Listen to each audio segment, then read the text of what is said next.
Let me show you what I do to keep my cast iron skillet in tip-top shape. The key for me is to do it while it's still hot, before I even leave the kitchen.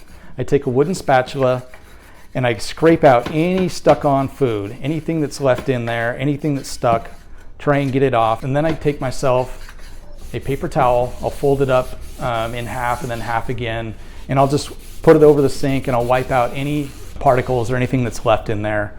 Once I'm done with that, I take a little bit of grapeseed oil and I'll put a few drops in the bottom, and I will take another paper towel and wipe it, spread it all around, make sure to get all the sides. I'll do the handle and I'll do the outsides.